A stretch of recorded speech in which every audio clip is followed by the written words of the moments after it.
was the Moscow Declaration of German Atrocities? Can you, maybe, Bill, you can start by telling us what was that declaration? I think it's most productive to think of the post-war trial of Nazi war criminals like you would any other trial. Just think of it as, who's trying them, who's to be tried, what are the rules of the court, what's the rules of evidence, how do you ensure that there's going to be a fair trial, who's responsible to mete out punishment. Those are important considerations, right?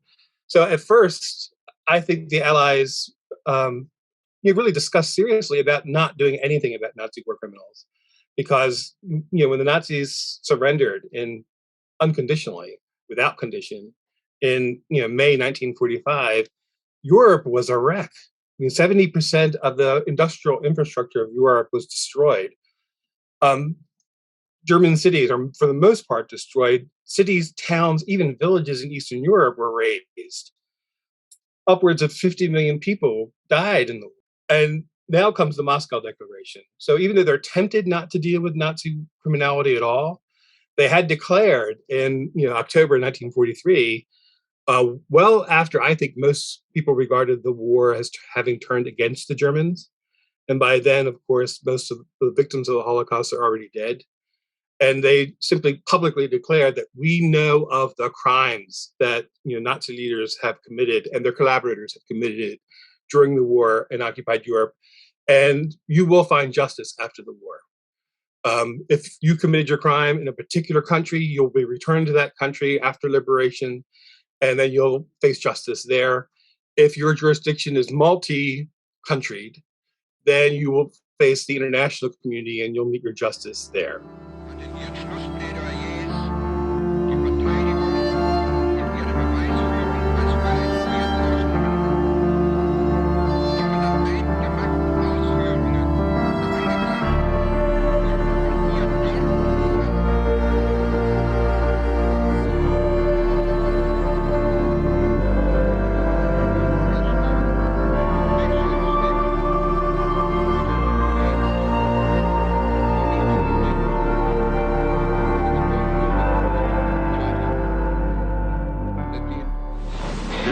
Charter was the exercise of the sovereign legislative power by the countries to which the German Reich unconditionally surrendered, and the undoubted right of these countries to legislate for the occupied territories has been recognized by the civilized world. The Charter is not an arbitrary exercise of power on the part of the victorious nations, but in the view of the tribunal, as will be shown, it is the expression of international law existing at the time of its creation, and to that extent is itself a contribution to international law. With regard to the constitution of the court, all that the defendants are entitled to ask is to receive a fair trial under facts and law.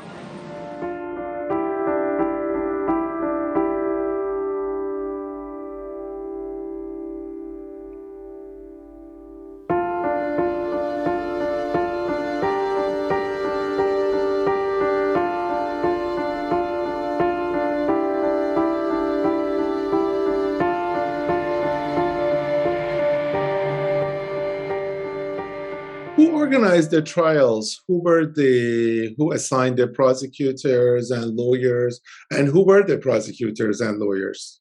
So the Allies were really concerned that only the best and the brightest of the legal minds available would take part in the process. IMT, the agreement between the Soviet Union, the United States, Great Britain, and by that time France, they had agreed on the process, on what it would be. So the judges would be some of the legal minds from each of those four major powers in the Allied bloc. And then, to ensure fairness, they allowed the Germans defendants to choose any lawyer that was admitted to any bar anywhere in the world. But they insisted they could hire a number of lawyers they wanted to hire or appoint, but only one lawyer could speak to the tribunal from each defendant.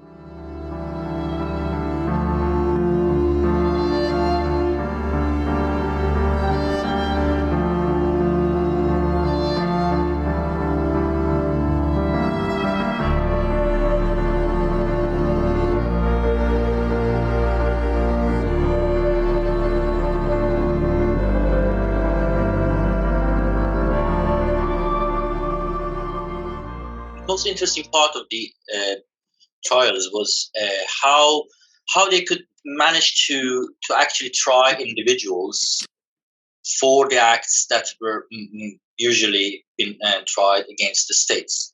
So what we have in general when it comes to the war crimes against humanity is that we usually hold the states accountable for what's going on. But in this case, we have the individuals. I was wondering how this happened and who suggested it and what was the context and background for that. So you're quite right. That was written into the charter. It was one of these pre-trial issues that had to be ironed out through negotiation of the four major powers. And, I think Justice Jackson, the American prosecutor, was most eloquent in talking about this, both in Europe and to the American press, trying to, make us understand what was going on. And he basically said, look, there are two international principles when you're talking about war crimes trials that are applicable up until now. One was the one you pointed out about the immunity of state actors from prosecution. That you can't prosecute individuals who are high members of the state for passing state policy and enforcing state policy. And the other was something called superior orders. You can't charge an individual carrying out an order from a recognized authority, legitimate authority of the state. And, Justice Jackson said that if we allow these two principles to stand here, then we're going to get another World War II, and we're going to have the same kind of destruction and death that we've seen here. That, the world has reached a level now where we can't afford that kind of criminal negligence. That we have to remove sovereign immunity as a defense. Why should responsibility be least where authority is greatest? That makes no sense, especially when the state is the actor actually killing. And then I think they took the another deliberate step, limiting superior orders as a defense. And basically they said that if you're going to use superior orders as a way to mitigate the crime, then you have to prove that your feelings about the order were different from the order giver. And the burden of proof is on the defendant to prove to the court that their opinion was different from the order giver. And then the court has to consider whether there is another alternative of action to obeying the order that wouldn't, lead to the death of the person who received the order.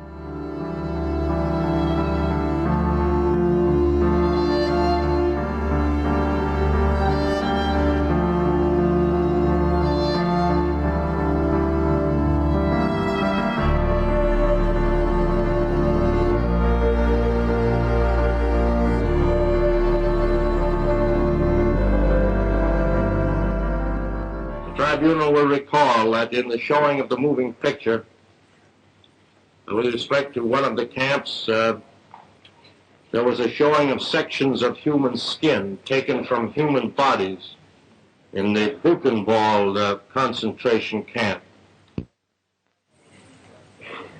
Attached to the exhibit is an extract of an official United States Army report describing the circumstances under which this exhibit was obtained. This exhibit, which is on the table, is a human head with the skull bone removed, shrunken, stuffed, and preserved.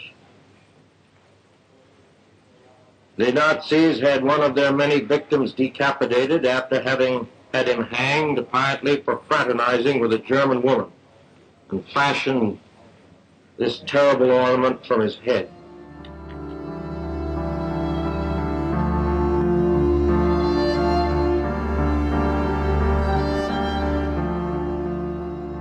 I was wondering if you can discuss a little bit about the process of evidence and evidence gathering and the testimonials, the role of memory in the context of the trials.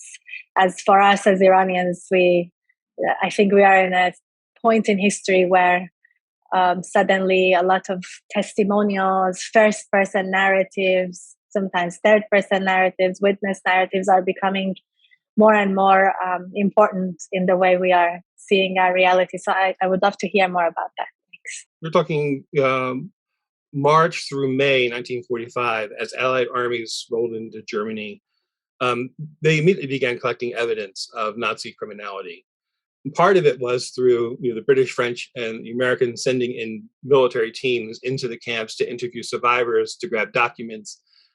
SHAEF, the Western Allied Supreme Headquarters Allied Expeditionary Force, had given an order upon the invasion of Germany that the troops were to secure any archives that they come across, any set of documents that they find, that don't worry about evaluating them. We're going to put them in a central place, and then some other military team will evaluate whether the documents are important or not.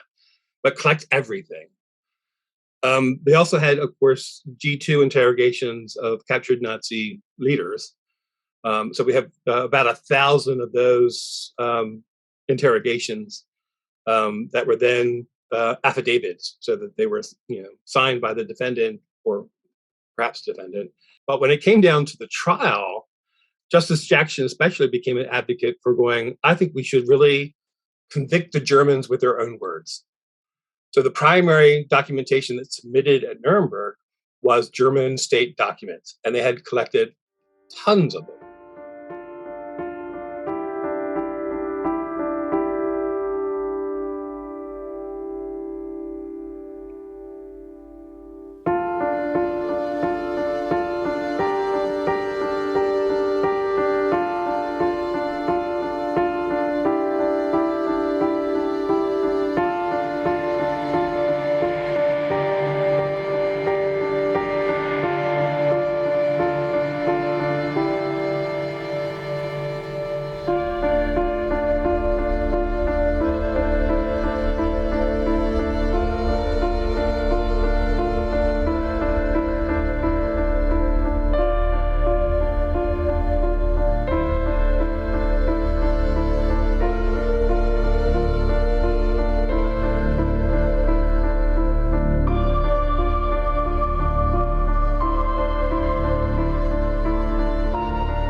As far as it is represented in media, like movies on, for example, and post-war trials, we have this feeling like persecutors never leave any, stone unturned, and they found everyone. All Nazis were kind of tried.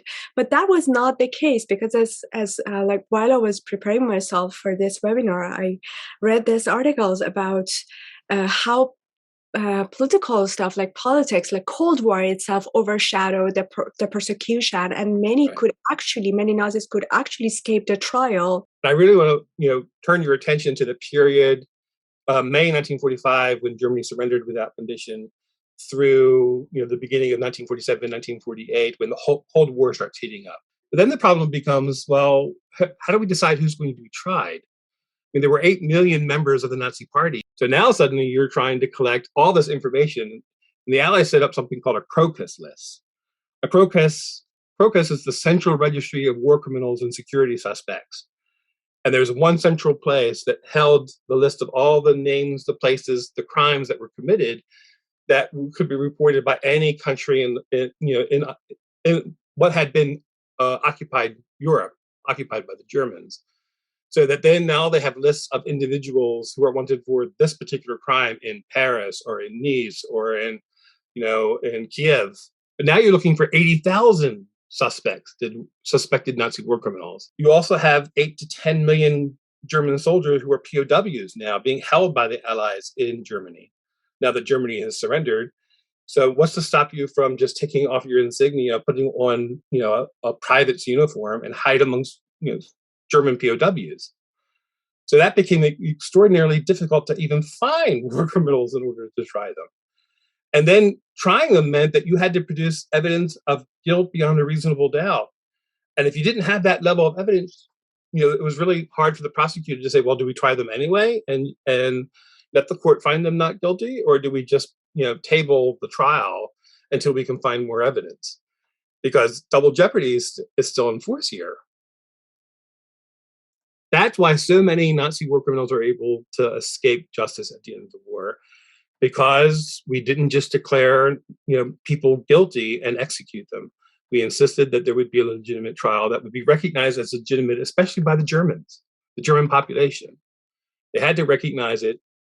as something other than victor's justice. So we know that some military officers and military leaders and some intelligence officers, they were put on trial.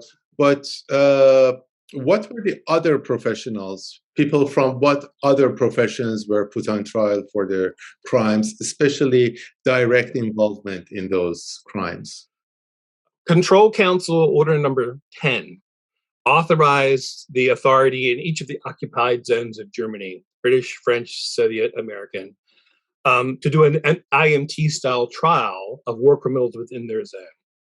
And again, most of Nazi criminals who were wanted Nazi criminals wound up in American custody. So in the American community, they held trials in the British zone, in the Soviet zone, and the French zone as well. But the core of these trials were actually in the American zone under the auspices of the International Military Tribunal.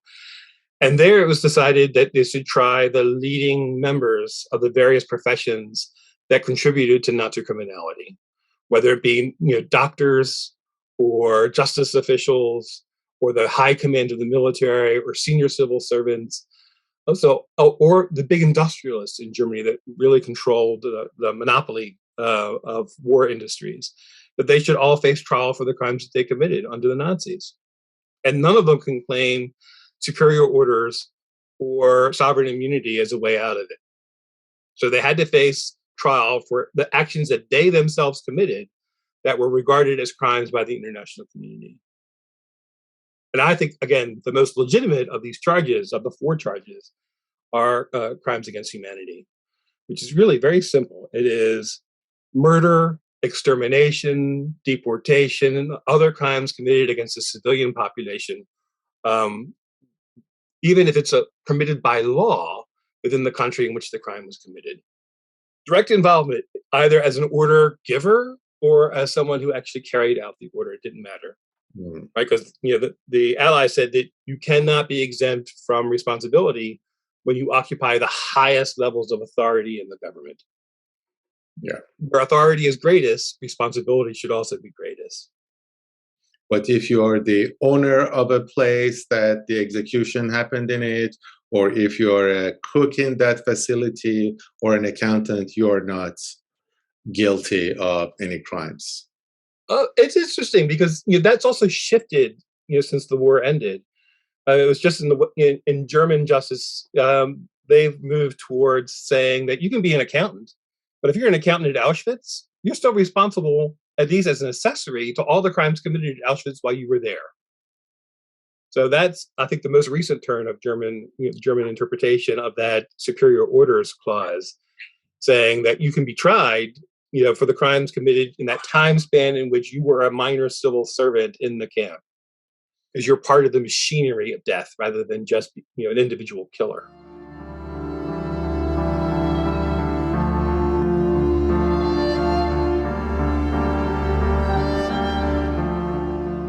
Through the effective control of the radio and the press, the German people, during the years which followed 1933, were subjected to the most intensive propaganda in furtherance of the regime.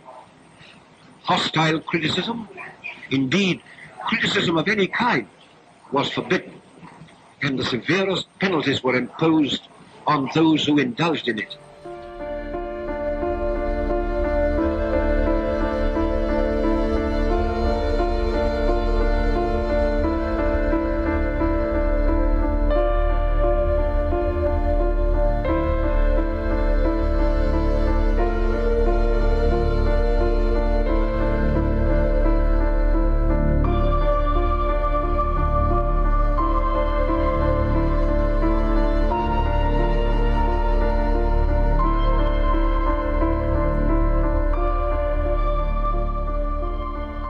I wanted to ask a question about a specific case of Julius Streicher.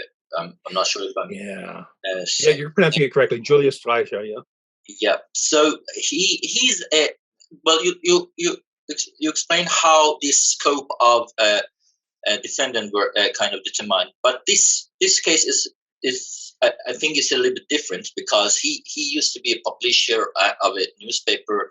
So he belongs to a kind of a category that is usually protected under law. I would also like to know Sarah's view on that. So he was prosecuted and convicted for crimes against humanity and was executed. So his case is somehow, it might be really connected to what we have as an issue of propaganda and also some sort of a spreading hatred at the same time as somehow what we can say apologism or something like that, justifying certain crimes. So I would like to know how he fits into that trials, and was there any other similar cases? And another part of my question, mostly directed to Sarah, is that how we can use this case to address similar cases that we are now dealing with in Iran, especially. We are now dealing with lots of public debates about certain journalists, reporters, media activists who are allegedly whitewashing for the regimes, and some of them are actually not simply whitewashing any kind of crimes. They are whitewashing crimes that could amount to crimes against humanity. Julius Streicher is a very interesting character in the context of Iran, because we have a character very similar to Julius Streicher in Iran, Hossein Shariat Madari, who runs the most propagandist newspaper in the country, and he's directly assigned by the supreme leader to run that publication, Kayhan. So Iranians are very much interested in the character of Julius Streicher and Der Strömer. Yes, and you hit upon the one defendant that I had the most trouble dealing with, because of the American First Amendment rights. Usually, you can't be tried or, heaven forbid, executed for expressing speech, which is primarily what Streicher is charged with at the time. He's the editor of Der Stürmer, this anti-Semitic rag that has the most base caricatures of Jews and the most sort of common and horrendous charges, including the so-called blood libel against Jews, that the tribunal, in modern-day lingo, convicted him of incitement to genocide. And that the only way I can sort of work my way through that is the idea that when the press is totally controlled by a state that has totalitarian auspices, then that kind of publication has a different role in a different context within which it's functioning than in a free democratic society, or society if there are multipolar opinions being published. That makes you more or less an agent of the state, especially when the state controls all public information. And that's the grounds I think they put Streicher on trial and then executed him. By all accounts, he was not a good person. He was not a likable person. He was horrible. Even his co-defendants tried to ostracize him and to distance themselves from him. But that's no reason to convict someone and execute them because they're a wretched person. I mean, but he also kept insisting that everyone involved in the trial of him was Jewish, and that this was really a Jewish conspiracy to get revenge. And I think it's the farthest thing from the truth. Objectively looking at the trial, that's really something else entirely. I don't know, Sarah, did you want to chime in with anything there? Yeah, perhaps just a small comment to say that, this notion of incitement to commit the crime of genocide is certainly recognised as a discrete standalone mode of liability under the Rome Statute that established the International Criminal Court. And so I think in that respect, if you look at Article 25 of the Rome Statute, you'll see it there that a person can be held criminally responsible for inciting others to genocide. So, not to speak to the availability of that as an avenue in the context of modern day Iran necessarily, but to state simply that is certainly recognized as a standalone crime that can be prosecuted.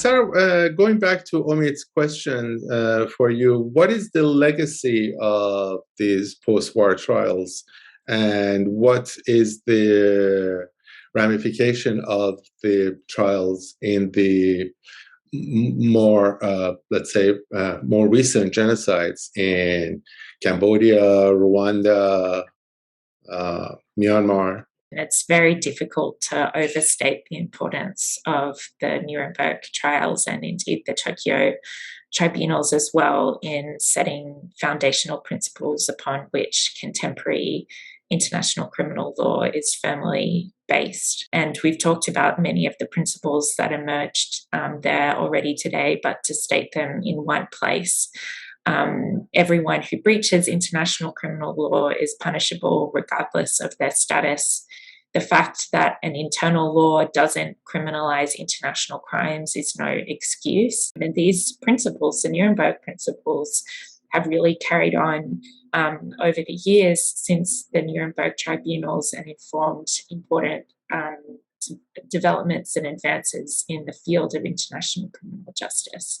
So we had, for instance, immediately after the sort of opening of the Nuremberg tribunals in 1948, we had the Genocide Convention that was approved by the United Nations General Assembly, and then, of course, the Universal Declaration of Human Rights in that same year was established.